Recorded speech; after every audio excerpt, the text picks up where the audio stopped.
Well, here we are on a lovely, bright, cold winter Fermanagh day in Aghalurcher Church, which is approximately 4 miles southeast of Lisnaskea, which in turn is about 11 miles southeast of Enniskillen.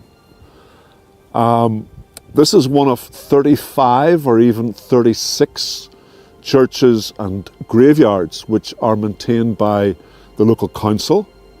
And having got so many of these premises and sites and monuments on their hands, it's quite a bit of work. It's quite a responsibility for the council to engage with local communities, to be able to answer the queries of visitors about relatives who may be here, ancestors who may be here, and obviously the history of it and how open and safe these places are for people to get access to.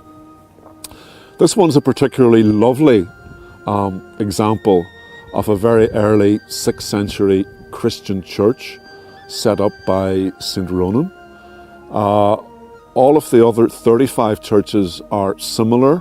Not all would be as old, but they range right the whole way through from pre-Norman, early Christian, Norman, medieval, right the whole way up to the Victorian era. And they are places that are currently used as well. So many of them have modern burials in them. Most of them don't, but all of them are in some way open to the public, or they are in private lands, and with the permission of landowners you can get access to them. Local people love to come here as well. They are important focal places, focal points for people who want to come, realise where they themselves come from, but also they're lovely, lovely places in their own right. And they're places of important architectural heritage. They're places of cultural and religious heritage. And they're places also when you're coming away from a busy day's work on a warm evening in June, that you might want to have a 15-minute break to come and reflect and ponder and to sit and to look at the place and wonder how it was made. From a community point of view, they also represent a set of activities that people can do in here to galvanise local people and communities to looking after them and to care for them and to be proud of them. And that can come in lots of different ways. Maintenance of these places is always a real problem, and looking after them can just be coming in, taking away a bit of ivy with a piece of secateurs. You can cut them away. You don't want to do anything around the masonry or the graves, because they do belong to people and they are private, but you do want to in some way keep active around these places and to keep them active and to keep them alive and to keep them existing for as long as we can. And there are various techniques for local groups to engage with it. Mostly local history groups love these places. They are full of information. The people who died here, when they were buried, when they were born. The genealogy organisations love them because they can connect people today to people who were here in the past, who they were, how they lived, what they did, and how they contributed to the community when they were here. There's ways you can come in and find things out. You can go to your local libraries, engage with librarians, you can go to the museum, you can contact the genealogist there, but you can also come out yourself and look at graves and find out who was here.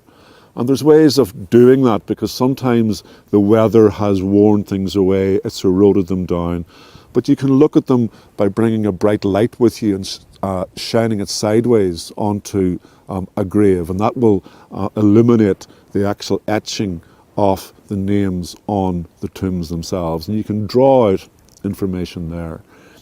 Graves are also very interesting because they reflect the views of people at the time who were buried. So in this particular one in Aghalurcher, you have tombs here that go back to the 1600s, and they are full of skeletons and coffins, and you can go in and see them, and they're spooky and they're scary, and it's meant to Moray. This is death writ large.